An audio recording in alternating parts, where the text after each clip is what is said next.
There's a strange silence that settles in right before a storm hits. You can feel the air tighten, the pressure build.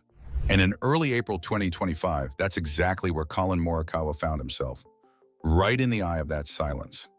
On paper, Morikawa's 2025 season was fine. Not bad, not brilliant, just fine. A T14 finish at the Masters, a T10 at the Players, consistent cuts made, no implosions, but also no fireworks, no leaderboard splitting final rounds, no roars of dominance that once made golf fans whisper the next big thing. And that's exactly what was starting to bother people. Because for a guy who had burst into professional golf like a meteor, winning the PGA Championship in only his second major, then sealing the Open at Royal St. George's like he'd done it 100 times before, fine isn't the standard. Not for Collin Morikawa, not for a four-time Ryder Cup player, not for a player with arguably the purest iron swing on the PGA Tour. And the murmurs began. Fans, analysts, even his most loyal supporters started to quietly wonder, is Morikawa still elite? Was he a two-major flash in the pan? Had the field caught up, or worse, had he already peaked? Look at the numbers, and the questions seem justified. According to ESPN and PGA Tour stats, Morikawa entered the RBC Heritage ranked 24th in FedEx Cup points. He was outside the top 10 in strokes gained approach, a category he once dominated. His putting improved, sure, but not consistent. There were flashes of brilliance, then stretches of missed opportunities inside 10 feet. And in a tour era where Scheffler, McIlroy, and Rahm seemed to trade wins weekly, being pretty good wasn't going to keep you in the conversation for long. He wasn't struggling, but he wasn't scaring anyone either. That's the kind of quiet danger that haunts great players. Not the collapse, but the slow fade. Morikawa knew it too. His interviews were calm, focused, and measured, but there was a sharpness behind the eyes, a restlessness. He talked about just needing things to click, about feeling close, but you could tell he was done with being steady. He was hunting again. So when the PGA Tour caravan rolled into Harbour Town Golf Links in mid-April for the 2025 RBC Heritage, it didn't feel like just another stop. It felt like a line in the sand. One of those weeks where careers bend, quietly, maybe, but permanently, because behind the stillness, behind the stat sheets and the polite post-round quotes, something was building. He needed a round that would silence the doubters, and that's exactly what was coming. Harbour Town Golf Links doesn't just test your game, it exposes it. There's a reason why so many tour players leave this place looking more like survivors than competitors.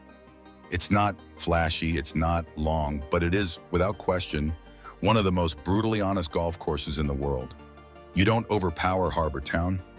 You don't muscle your way through it like you might at Torrey Pines or Bay Hill. You calculate, dissect, and respect it, or it chews you up and spits you out.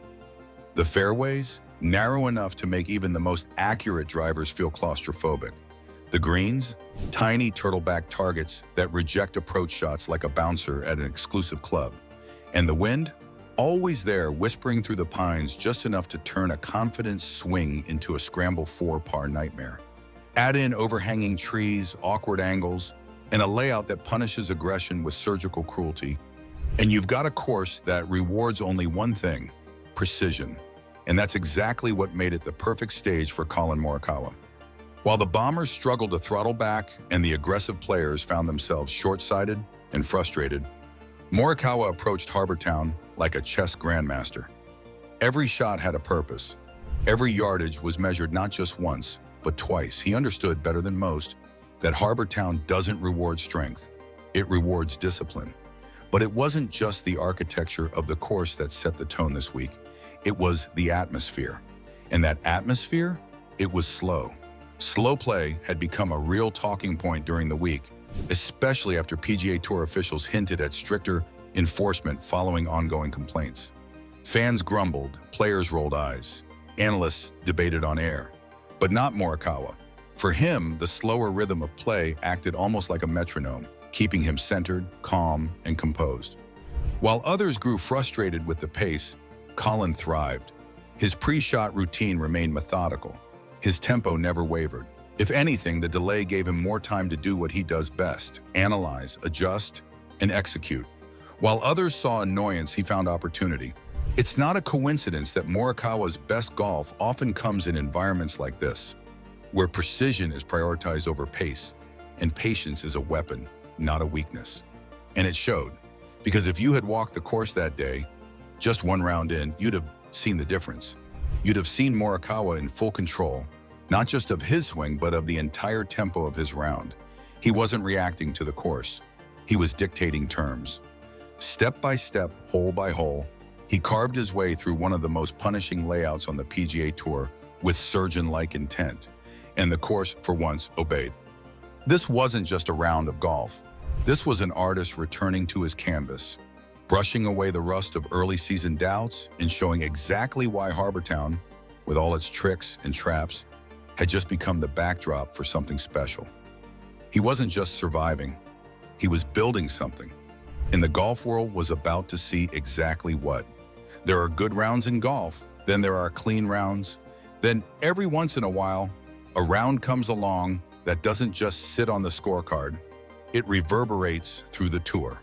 That's what happened on April 14th, 2025, when Collin Morikawa stepped onto the first tee at Harbour Town and delivered a bogey-free 66 that lit up the RBC heritage and reminded everyone watching exactly who he still is. It wasn't loud, it wasn't flashy, but it was the kind of round that commanded silence. The kind of quiet, relentless brilliance that shakes opponents before they even realize they're behind. And in true Morikawa fashion, it all started and ended with the irons. Hole after hole, Morikawa looked locked in. His ball striking was so crisp, so intentional, it felt like the golf course was playing on his terms. Approaches landed softly within birdie range. Misses, if you could even call them that, were calculated and manageable. His tempo, unshakable. His reads on the greens, surgical. But here's what made it truly insane: the fact that even after that performance, even after gaining 5 strokes on the field, Morikawa stood in front of the cameras and said, "I still need to tidy some things up." That's not a soundbite. That's a signal, a warning, a reminder that for all the praise and applause, Morikawa isn't playing for highlights. He's chasing perfection. Let's break it down. On the front 9, he opened steady, finding fairways, sticking wedges close, and cleaning up the putts. Nothing flashy, just flawless control. But the real momentum shift came on the back 9, when he started dialing in birdie after birdie. Hole 32, a pin tucked tight left. He played a draw that landed 2 feet from the cup. On 15, a slick downhill slider rolled in dead center, no hesitation. Then on 17, facing a delicate par save from just off the green, he executed a textbook chip to tap in range, preserving the card. But it wasn't just the birdies, it was the saves, the moments where rounds can unravel, and instead Morikawa tightened his grip. That's how you shoot a clean 6-6. That's how you jump 20 spots up the leaderboard in a single day and land at T8. And that's how you remind an entire sport, I'm still here. Because let's be honest, just weeks earlier, fans were whispering, is he still elite? Has the fire dimmed? Is Morikawa slowly slipping out of the top-tier conversation? On that Friday in Hilton Head, he answered, no, he's not fading, he's just getting started. This wasn't just a bounce back, it was a statement, a perfectly executed, emotionally charged, mathematically precise statement that echoed far beyond Harbour Town. The golf world didn't just notice, it stood still. And this time, no one was whispering. Collin Morikawa's swing is a symphony, but the instruments matter. And at Harbour Town, every single club in his bag played its part in composing a round that bordered on perfection. For the gear nerds, this wasn't just a bogey-free 66. This was a masterclass in equipment synergy, where every choice, every shaft, every grind was dialed in for control. And for Morikawa, control is everything. According to his April 2025 WITB breakdown on Golf WRX, Morikawa hasn't made sweeping changes this season. And that's part of what makes his setup so fascinating. His loyalty to a tight gear setup is legendary. He's not chasing distance. He's not experimenting with flashy new tech. He's chasing feel. And in a place like Harbour Town, that's a deadly advantage. Let's start with the big sticks. TaylorMade QI10 LS driver, 8 degrees loft. Fitted with a Mitsubishi Diamana D Plus Limited 70 TX shaft, Morikawa isn't trying to hit 330 bombs. He's trying to shape it. At Harbour Town, where fairways bend and narrow like slalom gates, his driver wasn't a weapon. It was a paintbrush. Time and time again, he'd tee off with the intent to place, not punish. That's how you go bogey-free here. Tailor-made QI10 15-degree 3-wood. This club played a huge role off the tee, especially on holes like the par 5 15th, where distance blended with finesse. The key 10 is forgiving but low spinning, and Morikawa's neutral swing paired with it to deliver laser beams off the turf. No stingers, no bailouts, just cold precision. Tailor-made P7 MC irons, 5 through 9, and a P730 pitching wedge. Here's where things get almost spiritual. Morikawa's iron play has been the stuff of legend since the moment he joined the tour, and his combo set tells the story. The P7 MCs in the mid-irons give him slight forgiveness with the same crisp turf interaction he craves. But when it comes to scoring clubs, he switches to P730 blades. True blades, for ultimate control and trajectory shaping. And it showed. Harbour Town's tiny greens demand precision, and Morikawa's irons answered the call like scalpel cuts. Tailor-made MG4 wedges, 50 degree, 56 degree, and 60 degree. Each wedge is bent and ground to fit his specific yardage windows. During round 2, these weren't just scoring tools, they were lifesavers. On hole 7, a delicate 60-degree pitch from a tight lie. On 13, a high-spinning 56-degrees from a semi-fluffy bunker. These weren't highlight reel heroics. They were controlled, repeatable decisions based on knowing his tools inside and out. Tailor-made TP Soto prototype putter. And here's the kicker. While his irons get all the love, Morikawa's flat stick was dialed. He rolled it like it was on rails. Perfect pace, confident stroke. On Harbour Town's tricky Bermuda greens, that's the difference between 6.6 and 70 bomb. Golf ORX reports subtle weight redistributions in his prototype Soto model this season, and clearly, it's working. This wasn't a round fueled by gimmicks or distance gains. It was a round built on trust. Trust in a setup that prioritizes accuracy over ego, feel over flair. In an age where everyone's chasing distance, Morikawa's bag is a quiet rebellion. And at Harbour Town, that rebellion sounded like a roar. The clubs didn't just complement his swing, they amplified it. And in doing so, they helped build a round that was now echoing across the leaderboard and across the golf world. Some rounds win trophies, other rounds send shockwaves. Collin Morikawa's bogey-free 66 at Harbour Town didn't end with him hoisting hardware, but it did something far more powerful. It rekindled belief. It reminded the golfing world that one of the sport's purest ball strikers isn't fading into the background. He's quietly reloading. For weeks, Morikawa's name had hovered just below the headlines. Consistent finishes, sure. Solid play, absolutely. But not the kind of dominance we saw when he first exploded onto the scene, capturing 2 majors in record time and making seasoned pros look ordinary. He had gone from being the future of golf to a quiet presence in the middle of the leaderboard. Until now. Because this round, this wasn't just clean. It was cold-blooded brilliance.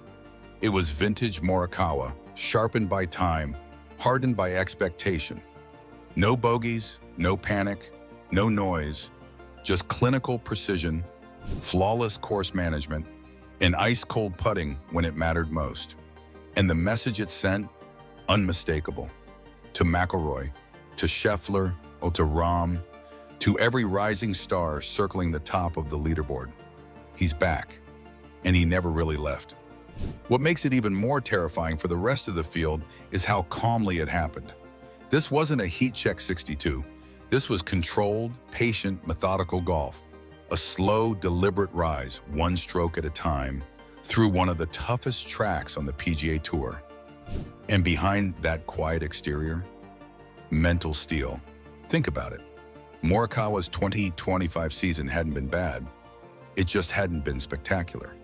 But instead of forcing it, instead of changing coaches, chasing gear, or tweaking his swing, he stuck to his guns, trusted the process, trusted his bag, trusted his feel. And when the conditions were right, he struck hard. It wasn't just a good round, it was a signal flare. A reminder that greatness doesn't always scream. Sometimes it whispers. And for those who were listening, Harbour Town got very loud. So now, as the tour sets its sights on the PGA Championship, one question looms. If this is the form Morikawa's found, just imagine what's coming next. The quietest storms often do the most damage. You'll remember that jaw-dropping moment when Jordan Spieth pulled off one of the most unconventional yet brilliant moves ever seen on the course. It was during the Phoenix Open when Spieth, faced with what looked like an impossible lie, took the golf world by surprise with a left-handed shot using his putter. The crowd went wild. Fans were left speechless, some even questioning if what they had just witnessed was real. In that moment, Spieth didn't just make a shot, he made a statement. He proved that creativity, adaptability, and a bit of boldness could turn an impossible situation into one of golf's most iconic plays. This article is going to break down exactly what happened, why it was so stunning, and how it's impacting the golfing world forever. From the setup of the Phoenix Open to the execution of that unforgettable shot, let's dive into what made this moment so special. The Phoenix Open is no ordinary golf tournament. It's one of the most unique events on the PGA Tour calendar. For one, it's held at the TPC Scottsdale, a course that's as challenging as it is exciting. The course is known for its narrow fairways, tricky greens, and numerous hazards that make every shot count. But perhaps the most distinctive feature of the Phoenix Open is the energy of the crowds. Unlike most golf tournaments where the atmosphere is relatively calm and quiet, the Phoenix Open feels more like a rock concert. Fans are loud, passionate, and constantly engaged. They're not just there to watch a sport, they're there to be part of something thrilling. And this added energy can make the stakes feel even higher. Now, as for Jordan Spieth, he entered this tournament with a bit of pressure on his shoulders. After a few years of mixed performances, fans and analysts were watching closely to see if he could regain his former glory. Spieth had always been one of golf's most exciting players, winning major titles early in his career. But after a slump, there were questions about whether he could get back to that level. His performances leading up to the Phoenix Open were solid, though not spectacular. He was still trying to find consistency in his game, especially with his putting. But there was always this sense that at any moment he could turn things around. And that's exactly what he did. Which brings us to the moment that set the stage for Spieth's iconic shot. It was the 11th hole, and Spieth's ball had found itself in a place no golfer wants to be, in a bush. We've all been there, right? You hit a perfect shot, or so you think, and then it lands in a spot where the odds of recovering it seem close to zero. In this case, Spieth had a terrible lie. The ball was deep in the shrubbery, with almost no way to get a clean shot at the hole. The lie was bad, the position was worse, and to make matters even more complicated, Spieth had to factor in the angle of the shot, the position of the hole, and the wind, all of which added up to an almost impossible situation. As Spieth approached the ball, you could see the wheels turning in his mind. The first thing you're probably thinking when you're in a spot like that is, what now? And for most golfers, this is where the stress and frustration really set in. Spieth, though, didn't panic. He took a step back, assessed the situation, and started to consider his options. He could try to hack it out of the bushes with a wedge, but that wasn't a guarantee. He could go for the aggressive option, hoping to make something miraculous happen. Or he could simply take a step back and think outside the box. And that's exactly what he did. The moment that set the stage for Spieth's iconic shot. It was the 11th hole, and Spieth's ball had found itself in a place no golfer wants to be, in a bush. We've all been there, right? You hit a perfect shot, or so you think, and then it lands in a spot where the odds of recovering it seem close to zero. In this case, Spieth had a terrible lie.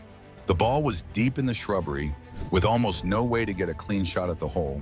The lie was bad, the position was worse, and to make matters even more complicated, Spieth had to factor in the angle of the shot, the position of the hole, and the wind, all of which added up to an almost impossible situation. As Spieth approached the ball, you could see the wheels turning in his mind.